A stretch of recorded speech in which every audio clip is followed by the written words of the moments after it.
أعوذ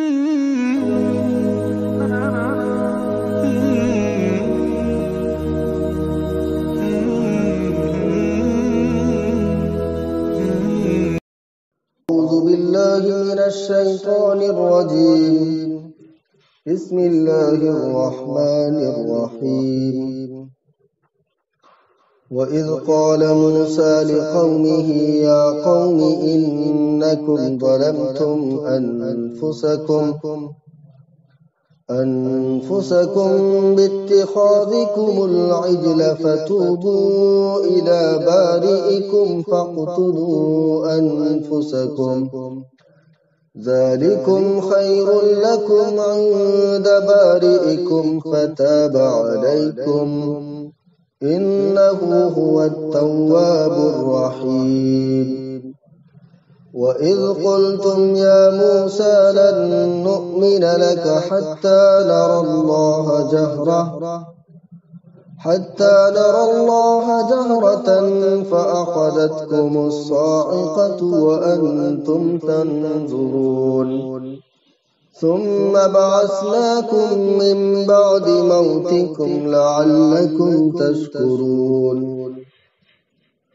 آمنت بالله صدق الله مولانا العظيم وصدق رسوله النبي الكريم ونحن على ذلك لمن الشاهدين والشاكرين والحمد لله رب العالمين. میرے محترم بزرگوں اور دینی بھائیوں، اللہ تبارک و تعالیٰ کا احسان ہے، اس کا فضل ہے کہ اس نے ہم سب کو اس مجلس درس قرآن میں بیٹھنے کی توفیق بخشی. اللہ تبارک و تعالیٰ ہم سب کے یہاں جمع ہونے کو قبول فرمائے. میرے دوستو، بنی اسرائیل کی نعمتوں کے بارے میں اللہ تبارک و تعالیٰ اپنی کتاب میں ذکر فرما رہے ہیں کہ اللہ تبارک و تعالیٰ نے بنی اسرائیل کو کس قدر نعمتوں سے نوازا تھا. تو نبی کریم صلی اللہ علیہ وسلم کے زمانے کے جو بنی اسرائیل تھے یعنی یہود تھے، ان کو مخاطب کر کے ان کے باپ دادا پر جو احسانات کیے وہی گنوا رہے ہیں.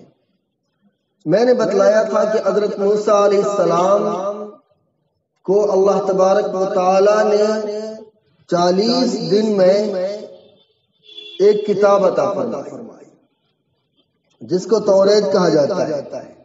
تو پچھلی آیت میں اللہ تبارک و تعالیٰ نے اسی کے بارے میں بیان فرمایا تھا کہ وَإِذْ آتَيْنَا مُوسَى الْكِتَابَ وَالْفُرْقَانَ لَعَلَّكُمْ تَهْتَدُونَ، کہ جب ہم نے موسیٰ علیہ السلام کو کتاب یعنی توریت عطا فرمائی اور فرقان یعنی وہ احکامات جو جائز کو جائز بتلائے اور ناجائز کو ناجائز بتلائے، وہ عطا فرمائی تاکہ تم راہ راست پر آ جاؤ، ہدایت پر آ جاؤ.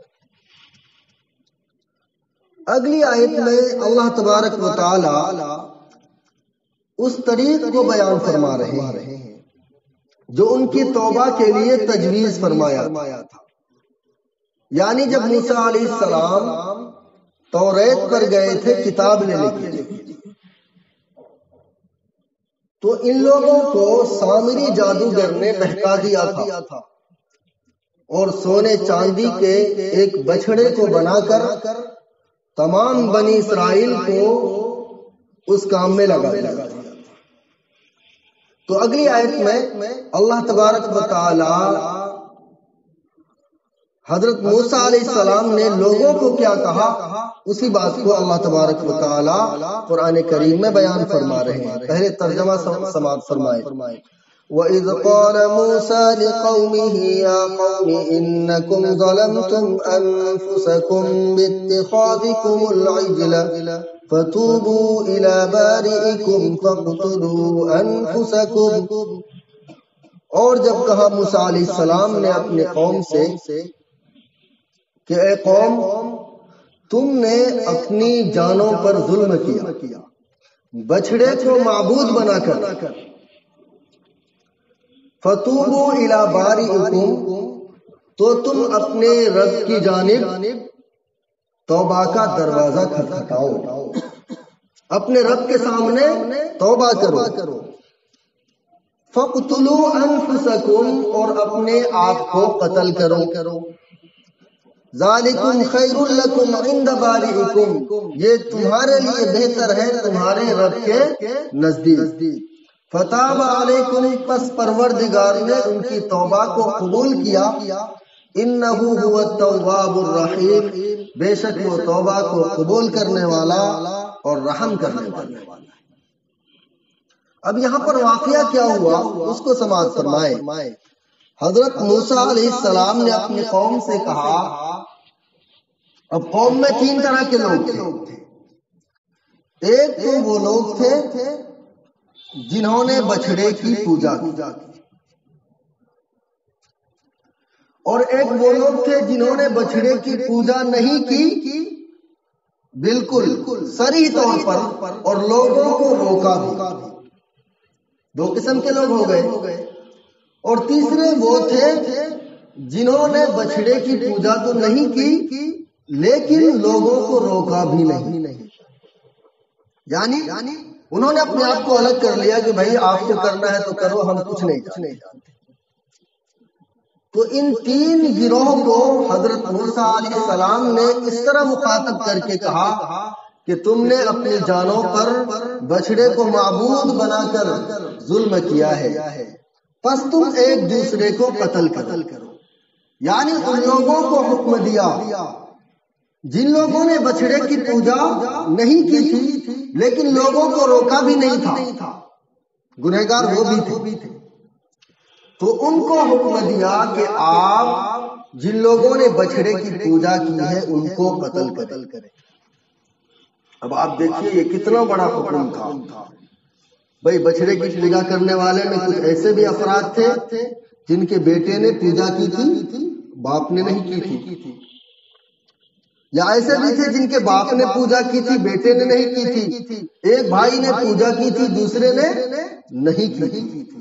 اب یہ حکم اتنا خطرناک تھا جو اللہ تبارک و تعالیٰ کی طرف سے ہوا تھا کہ تمہاری توبہ صرف اور صرف یہی ہے کہ تم اپنے آپ کو قتل کرو۔ جن لوگوں نے بچڑے کی پوجا نہیں کی وہ لوگ پوجا کرنے والے کو قتل کریں۔ اب کتابوں میں لکھا ہوا ہے کہ جس وقت ان لوگوں نے قتل کرنا شروع کیا، قتل کرتے گئے، ایک اندھیرا سا تھا، قتل کرتے گئے، جس وقت اجالا ہوا ان لوگوں نے دیکھا تو 70,000 بنی اسرائیل قتل ہو چکے۔ کتنے؟ 70,000 بنی اسرائیل اس جرم میں قتل ہو چکے تھے۔ لیکن اللہ تبارک و تعالیٰ نے سب کی مغفرت فرما دی تھی، ان کے گناہوں کا کفارہ ہی یہی تھا کہ وہ اپنے آپ کو قتل کر ڈالیں، یا اللہ تبارک و تعالیٰ کا حکم تھا۔ اسی طرح ہماری شریعت میں بھی ہے قتل کرنے کا رواج۔ مثال کے طور پر کوئی شخص کسی دوسرے کو قتل کر دے جان بوجھ کر، تو اگر اسلامی حکومت ہو تو اس قاتل کو اس کے بدلے میں قتل کیا جائے گا، یہی اس کے گناہوں کا کفارہ ہوگا۔ اسی طریقے سے اگر کوئی شادی شدہ مرد کسی شادی شدہ عورت سے یا غیر شادی شدہ عورت سے ہم بستری کر لیں اور اس کے ذمہ ثبوت ہو جائے، یعنی ثابت ہو جائے کہ یہ شادی شدہ آدمی کسی دوسری عورت سے منہ کالا کیا ہے اور اسلامی حکومت ہو تو اس کو سنسار کیا جائے گا، یہی اس کے گناہوں کا کفارہ ہے۔ تو اللہ تبارک و تعالیٰ نے حضرت موسیٰ علیہ السلام کے زبان سے کہلوایا کہ ان کو قتل کرو اور یہی ان کے لیے بہتر ہے، یہی ان کے گناہوں کا کفارہ ہے۔ فتاب علیکم، پھر اللہ تبارک و تعالیٰ نے ان کے توبے کو قبول کیا، بے شک وہی توبہ قبول کرنے والے اور رحم کرنے والے۔ یہ تو ایک واقعہ ہوا۔ اب اگلی آیت کا پہلے ترجمہ سنیں، اس کے بعد میں تفسیر آپ کے سامنے پیش کروں گا۔ وَإِذْ قُلْتُمْ يَا مُوسَىٰ لَن نُّؤْمِنَ لَكَ حَتَّىٰ نَرَى اللَّهَ جَهْرَةً فَأَخَذَتْكُمُ الصَّاعِقَةُ وَأَنتُمْ تَنظُرُونَ۔ اور جب تم نے کہا کہ اے موسیٰ علیہ السلام ہم ہرگز یقین نہیں کریں گے، ہرگز ایمان اس کتاب پر نہیں لائیں گے یہاں تک کہ ہم اللہ تبارک و تعالیٰ کو اپنی کھلی آنکھوں سے دیکھ لیں۔ پھر آ لیا تم کو بجلی نے، پھر اچک لیا تم کو بجلی نے، ایک کڑاکے کی بجلی آئی اور سب کے سب ہلاک ہو گئے، وَأَنْتُمْ تَنْظُرُونَ، حالانکہ تم دیکھ رہے تھے۔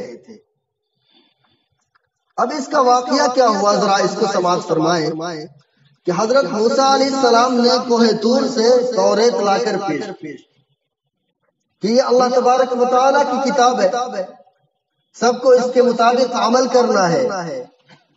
تو بعض لوگوں نے یہ گستاخی کی کہ بھئی اللہ تبارک و تعالیٰ نے آپ کو ہی کتاب کیوں عطا فرمائی؟ اگر اللہ تبارک و تعالیٰ ہے تو اللہ تبارک و تعالیٰ ہم سے کلام کرے، بھئی ہمیں آ کر کہہ دے کہ یہ کتاب ہم نے بھیجی ہے، میں نے بھیجی ہے، تم اس پر عمل کرو۔ بعض گستاخ لوگوں نے اس طرح کے سوالات۔ حضرت موسیٰ علیہ السلام نے اللہ تبارک و تعالیٰ کے حکم سے کہا کہ چلو یہ بات بھی ہو جائے گی، چلو ہمارے ساتھ کوہ طور پر۔ اب بنی اسرائیل کے لوگوں نے 70 آدمی منتخب کیے جو معزز قسم کے تھے، جن کی گواہی ان کے معاشرے میں قبول ہوتی تھی، اعلیٰ خاندان کے۔ تو 70 آدمی کو منتخب کر کے حضرت موسیٰ علیہ السلام کے ساتھ ان لوگوں نے بھیج دیا۔ اب جب یہ لوگ کوہ طور پر گئے، حضرت موسیٰ علیہ السلام نے اللہ تبارک و تعالیٰ سے درخواست کی۔ اللہ تبارک و تعالیٰ نے اپنی آواز بھی سنا دی، اپنے کلام کی آواز سنا دی ان لوگوں کو۔ چاہیے کیا تھا کہ ایمان لے آتے۔ پھر وہاں پر کیا کہنے لگے کہ اے موسیٰ علیہ السلام یہ پتہ نہیں کون بول رہے ہیں، ہم کیسے یقین کریں کہ یہ اللہ تبارک و تعالیٰ ہے؟ ہم تو اس وقت تک ایمان نہیں لائیں گے جب تک اللہ تبارک و تعالیٰ کو کھلی آنکھوں سے نہ دیکھ لیں۔ وہ 70 آدمی کہنے لگے جو موسیٰ علیہ السلام کے ساتھ کوہ طور پر گئے۔ اب بتائیے کتنی بڑی گستاخی ہے۔ ایک تو ان کے کہنے پر حضرت موسیٰ علیہ السلام نے اللہ تبارک و تعالیٰ سے درخواست کر کے آواز سنا دی۔ اب آواز سننے کے بعد پھر مکڑ گئے کہ ہم نہیں مانتے، ہم تو اللہ تبارک و تعالیٰ کو جب تک کھلی آنکھوں نہ دیکھ لیں اس وقت تک آپ کی کتاب پر اور آپ کے اللہ پر ایمان نہیں لائیں گے۔ اب اللہ تبارک و تعالیٰ کا غضب بالکل بھڑک اٹھا، ایک آواز آئی چیخ کی، وہ سارے 70 کے 70 لوگ وہیں پر ہلاک ہوئے۔ اب حضرت موسیٰ علیہ السلام سوچنے لگے کہ یہ تو بنی اسرائیل کے سب سے معزز آدمی تھے، اگر ان کی موت یہاں پر جیسے واقع ہو گئی اور اگر یہ واپس ہمارے ساتھ بنی اسرائیل کوئی تک نہ پہنچے تو وہ لوگ تو یہ کہیں گے کہ آپ نے مار ڈالا، آپ پر ایمان نہیں لائیں گے۔ حضرت موسیٰ علیہ السلام نے اللہ تبارک و تعالیٰ سے لو لگائی کہ اے رب العالمین ان بے وقوفوں کی وجہ سے ہمیں مصیبت میں مت گرفتار کیجیے، اے اللہ تبارک و تعالیٰ ان کو زندگی عطا فرما دیجیے۔ جب درخواست کی تو اللہ تبارک و تعالیٰ نے ان 70 لوگوں کو دوبارہ زندگی عطا فرما دی کہ اے موسیٰ علیہ السلام جائیے ان کو لے کر جائیے۔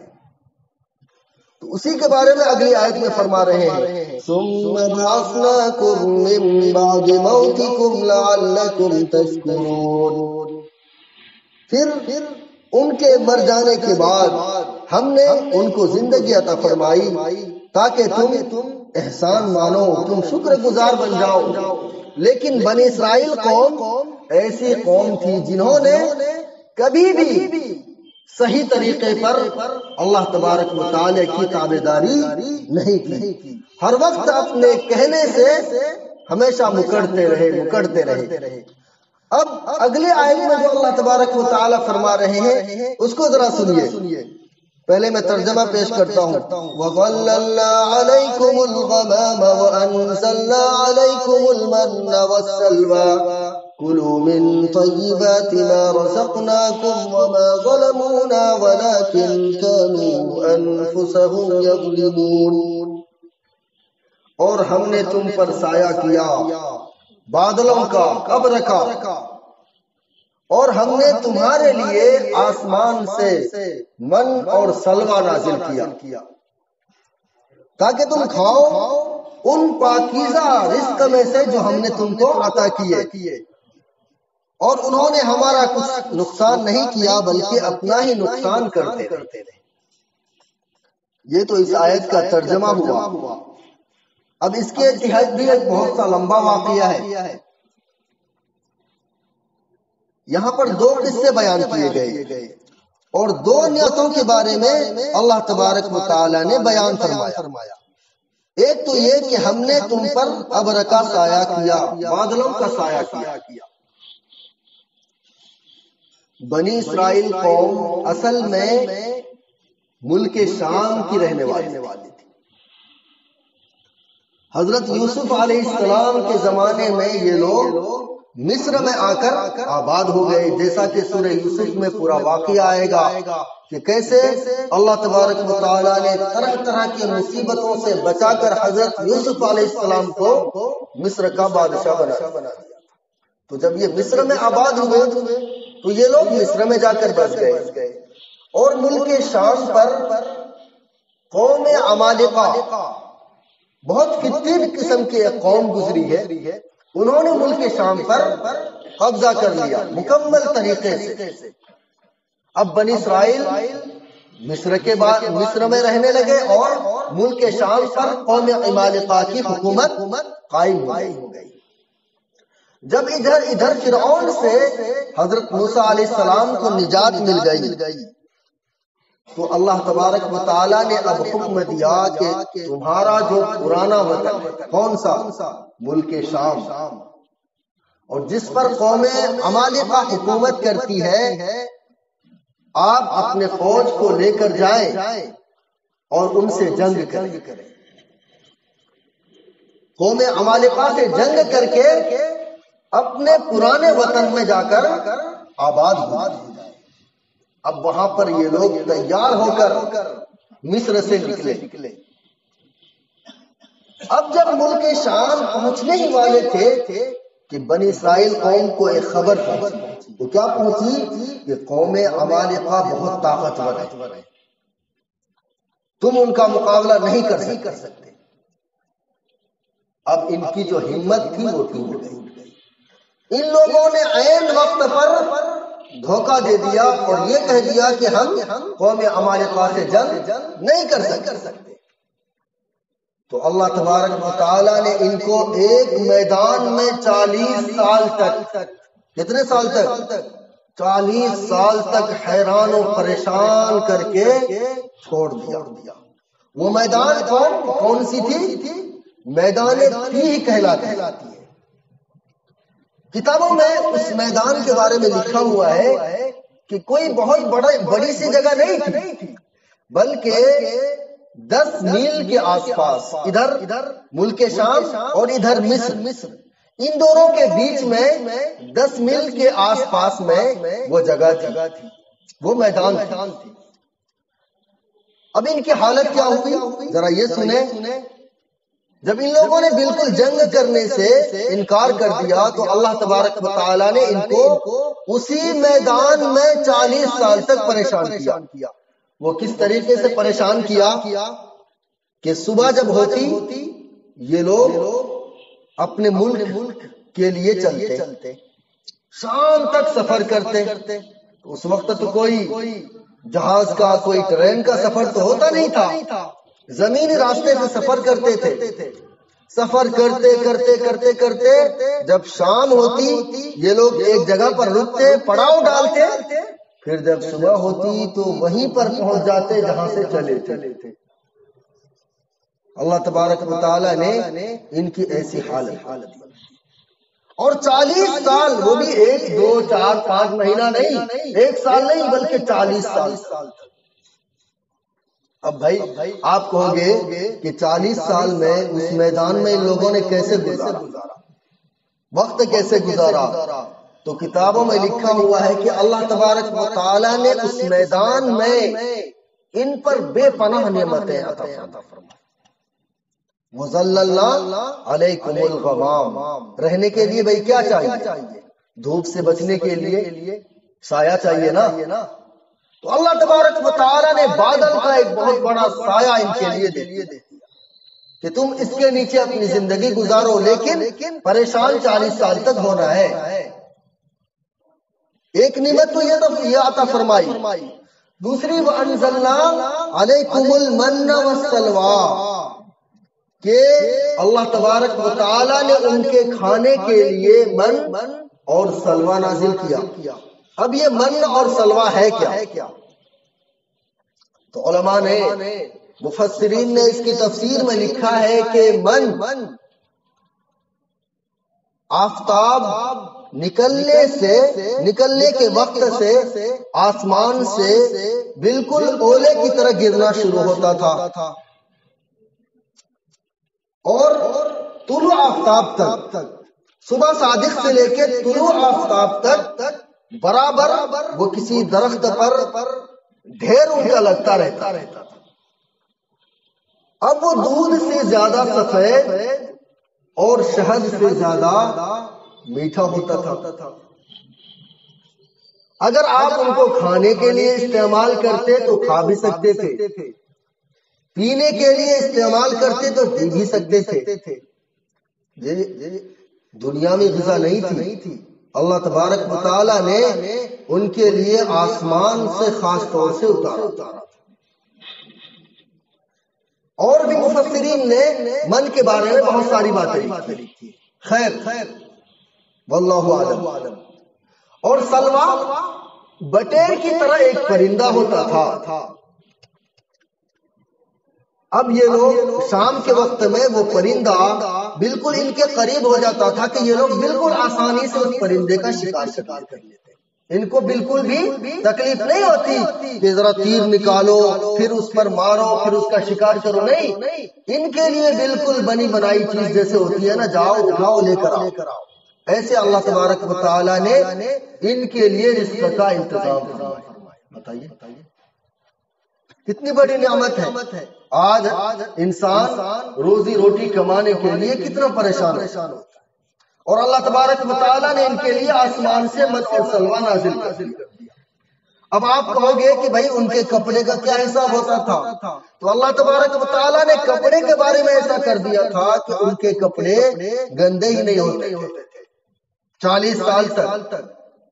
اب آپ پھر ایک سوال یہ بھی کرو گے کہ بھئی جو بچے 1 سال کے ہیں 40 سال میں تو ان کی عمر لمبی ہو جاتی ہوگی، اب ایک چھوٹے بچے کا کپڑا بڑے آدمی کیسے پہن سکتے تھے؟